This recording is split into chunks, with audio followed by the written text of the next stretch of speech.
Mike McCool here. I'm in the Royal Examiner studio today, and with me is Michelle Smeltzer. Michelle is the Community Liaison Director. How's that word? That's a great word. That's not correct, but it's not correct. But I told her about if we could say liaison with a French accent. Right. It sounds really cool.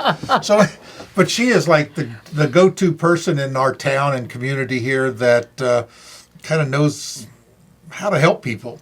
And one of the things we want to talk about today is the thermal shelter because it opens Sunday. Sunday, yeah. A lot of new twists on the thermal shelter this year. Last year, it was moving from church building to church building and all over the community. But we still have churches involved. But tell us what's new this year. Well, this year, because of COVID, we asked the county if we could be in one space, one designated area. So they've been great. They gave us what was called the old cafeteria in the 15th Street, which was the old middle school. Right. And they've renovated it. They're still in the process of taking things out, and they're painting, making it a nice space for us. And without them, I don't know what we'd be doing. But the churches have been very supportive. They're still going to provide the meals, breakfast, lunch, and dinner. They're picking up weeks, and we're going to be open for 5 months this time. Wow. So, yeah, we have we extended from our normal, Because a lot of times you don't open until December. Yeah, we normally don't open until December, mid-December. Right. And we were able to get a grant and open in November 1st.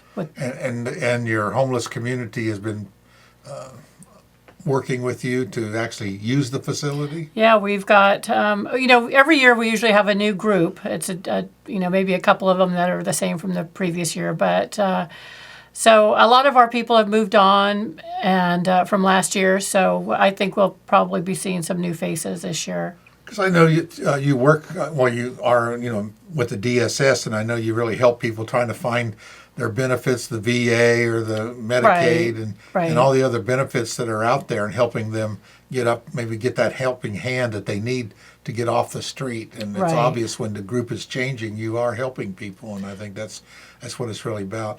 I want to mention that Chairman Mabe is really supportive of these kind of things in our community. Is. Yeah, he's a huge kind of your champion out there with the county kind of driving. I call it driving the boat, but it's good. Yeah, it's good to have it. So you got a lot of activities. You've been in the news lately. I seen you with your little sock puppet thing. So that was fun. So let's go down. She's got a list. So let's go down your list. Let's go down your list of things that are happening and that you want to get the community involved in, and we'll go from there. Well, I just want to let everybody know that we are in the process of sock collection for Socktober. LFK Elementary School does a big thing with the socks and having the kids bring in socks. So we're looking forward to that. We also have hat and gloves. And what's the socks used for? They're for the shelter guests. We ask for men and women's winter socks. Socks that are going to keep them warm. They go through a lot of socks. They're always in need of socks. So we usually go through all the socks that we get in a season. Okay, so we need socks. So we always need socks, and anyone that wants to donate socks, we're happy to take them. Hat and gloves. So we do have a collection going for that. But again, the hats, like the knitted, like little beanie hats, and gloves, we go through a lot of those. New Hope Bible Church is doing a collection for the backpacks, and they're getting backpacks and stuffing them with things. So I think we're getting at least 30 backpacks from them. That'll be great. Yeah, we don't have as many backpacks going to the schools. Right.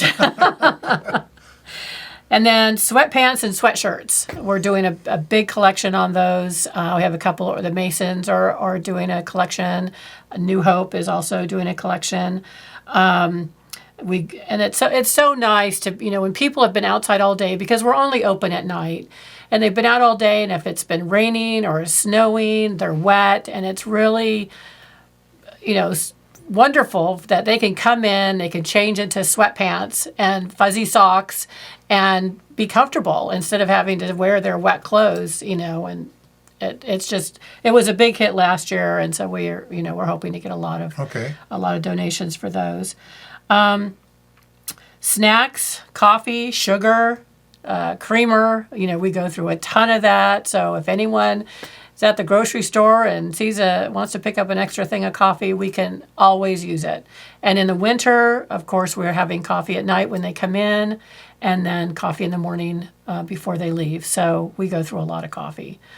And snacks for their lunches. We go through a lot of that. Because you pack a lunch, Yeah. when they leave in the morning, they have a brown bag lunch to go with them, right? Right. And so when we've had a little over 20 people, a lot of nights, and when you're packing lunches for 20 people a day, you go through a lot of bananas and snacks and sandwiches. And the churches are great. I mean, they do supply a lot of that, but then, but we just go through so much. It doesn't hurt to have a few little extra things. It's always great. extra. Because I think, I hear rumors that this is going to be a cold winter.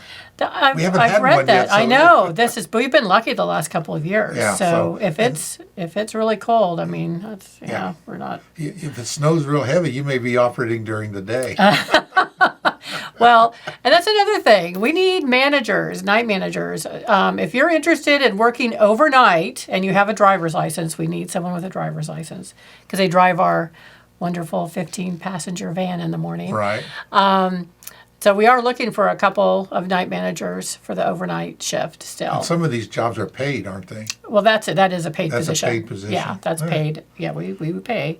So that's where all these donations help because that allows you to have these paid positions. Right. You can use the funds to instead of buying snacks and bananas, you right. got the funds available to pay people. Yes, we want to be able to pay people. We got a lot of volunteers. I know on some of our interviews we've done in the past, there's a lot of people involved in this. It's just not you and a couple of staff. This is there's lots a lot of people. Yeah, and and the paid staff is very small. Right.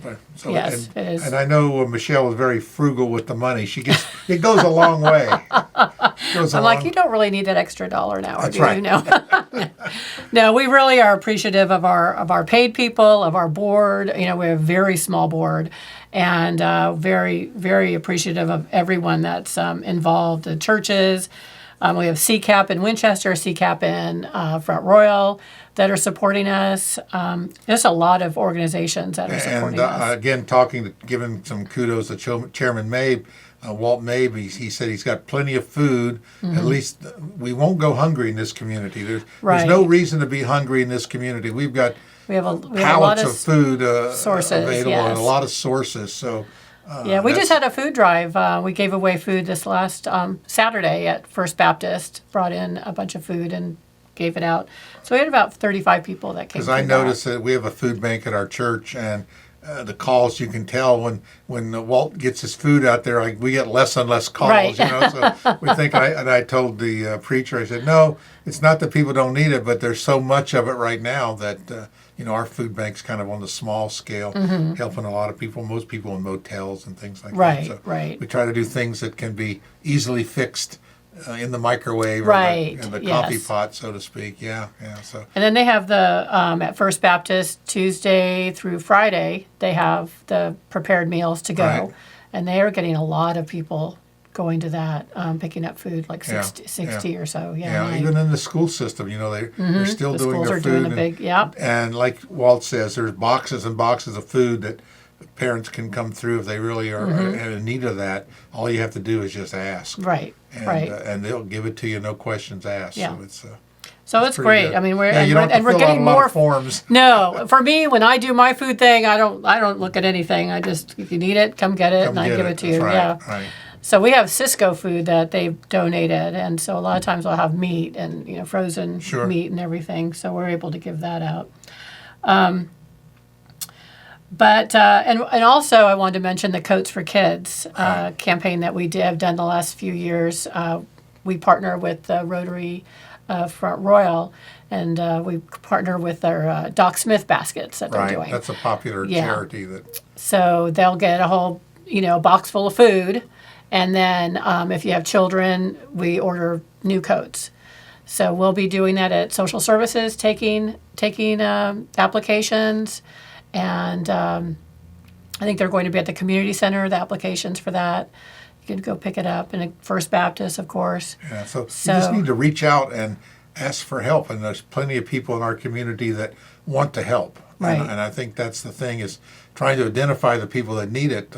Sometimes, they want help, but they don't know how to ask for it. Right. So and I think with COVID and some people that maybe don't normally need the help might find that they need it more now, but they don't know where to go Right. because they've never had to look before. Right. And I would just suggest that you call social services just to see what is out there and what programs that you might qualify for. You'd be surprised. There's lots of programs and a lot of help on just about everything. Right. Yeah. All right. So what do we got left on the list? It's a pretty long list. Yeah.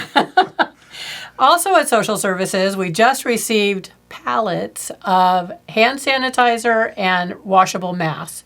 So if you're at home and you don't have those, you're in need of them, you can't afford them, you can come to social services and you will get a package. I think there's 4 masks in a package, and then just a small bottle like that tall of hand sanitizer, and we're just giving that away free. So if you come in and just ask for that, we'll give it to you. We just got those in last week. And also, just wanted to mention the app on Android and the iPhone. So Right. it's Warren County VA Resources. Just download it from Google Play or the App Store, and that will provide a lot of resources if you don't know where the resources are in Warren County primarily. That's great. That's great. So Everything's that's an app. available. Everything's got to have an app Yes. now, doesn't it? Yes. I love apps. I'm working on the Royal Examiner app too. Are you? That'll be coming our way here in the next few days. Same thing. People want an app. Right. That phone. Makes it so easy. Yeah. Well, I think about 70-80% of the people that read the Examiner do it on their phone. Mm-hmm. So you have to tailor. The world is tailored to our mobile phone. Right. It's connected at our hip. It's, It is. and I got a message from my my grandchildren.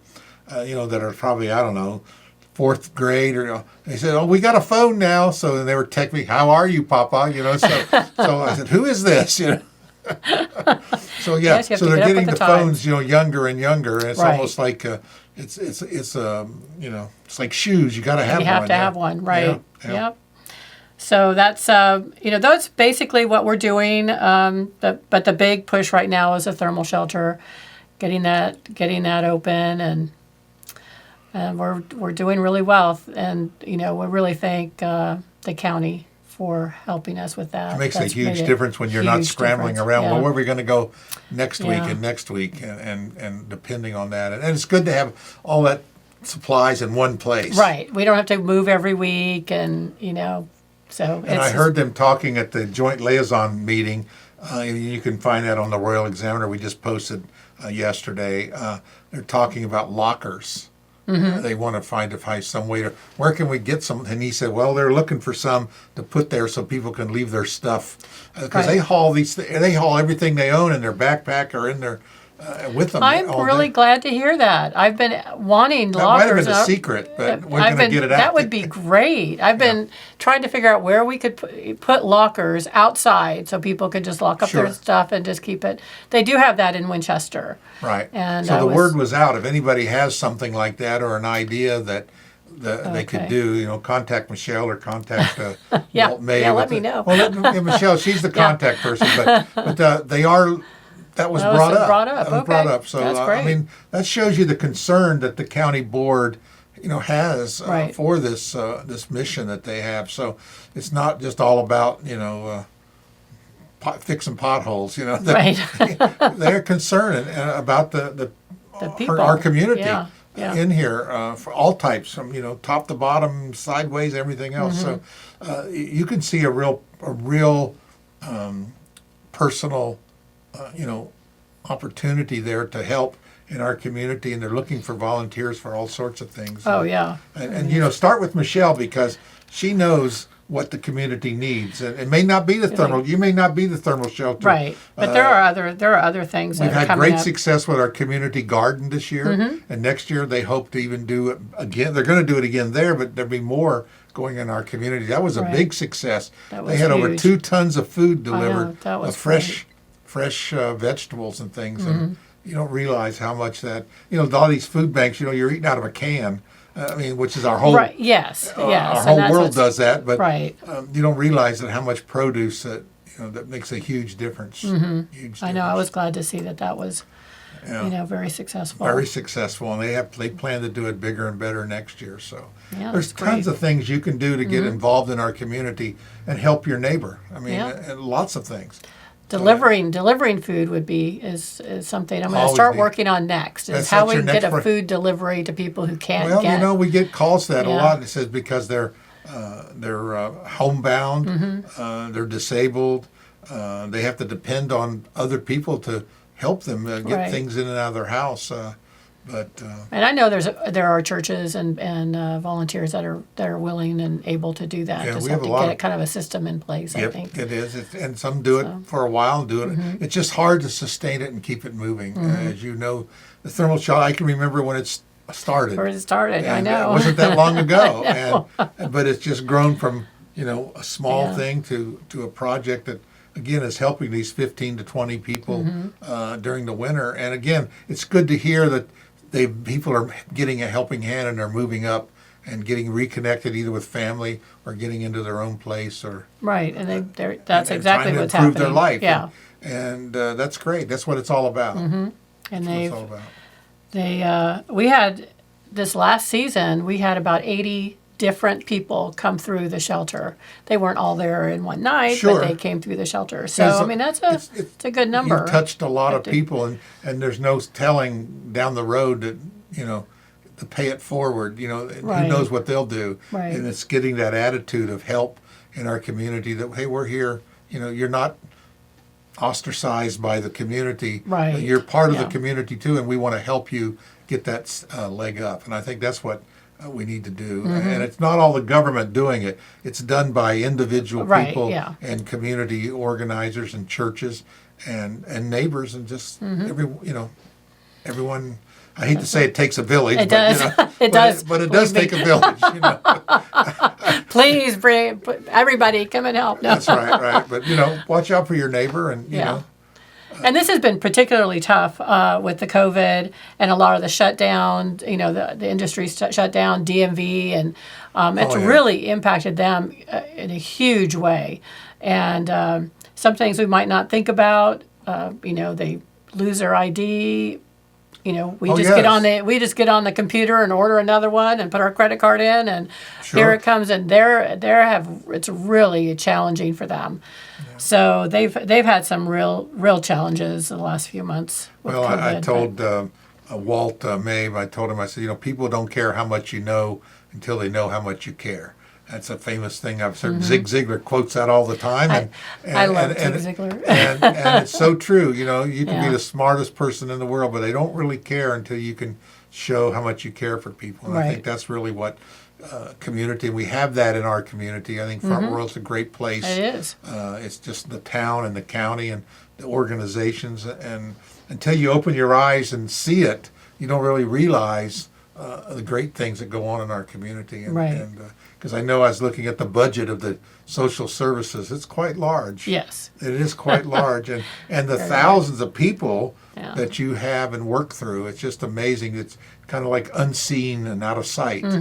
And but it's a great service that we have in our county, and we should be grateful for that. And it's supported by the community. That's Right. And we do, we would like to expand and incorporate other things too with social services and not be known just for, SNAP benefits or Medicaid exactly. but be really a part of the community. And so I think, we're moving in that direction. Well, and you have, and you've had some changes in the leadership, and people have Yes, we have a retired new and director, moved yeah. on. But I think that's good, and we've got some, fresh blood, some new ideas. New yes, ideas. yes, People are be bringing great. things with them from. And that's great. That's what you want. It You is need exactly. people with vision, people that can look out into the future. People like you take care of the day-to-day stuff. Right. And we need people to think, what's Michelle going to do next year? Right. Well, sometimes I can figure, I bring on my own things, Yeah. Well, and you see that because when you're out in the community, you're saying, whoa, Yeah, we need that. We Yeah. need that. And We need there's that. somebody that needs some help. But if you're inclined to help, or if you need some help, please reach out to Michelle Smeltzer at the Social Services. I'll put your information in the story there that they can do that. Okay. Michelle, as always, you're always welcome to come anytime. Well, thank you. I appreciate it. That you need to get the message out. We're here to help, and we want to do our little part too. Yeah, well, you do. Thank you so much. Thanks again, Michelle. Okay.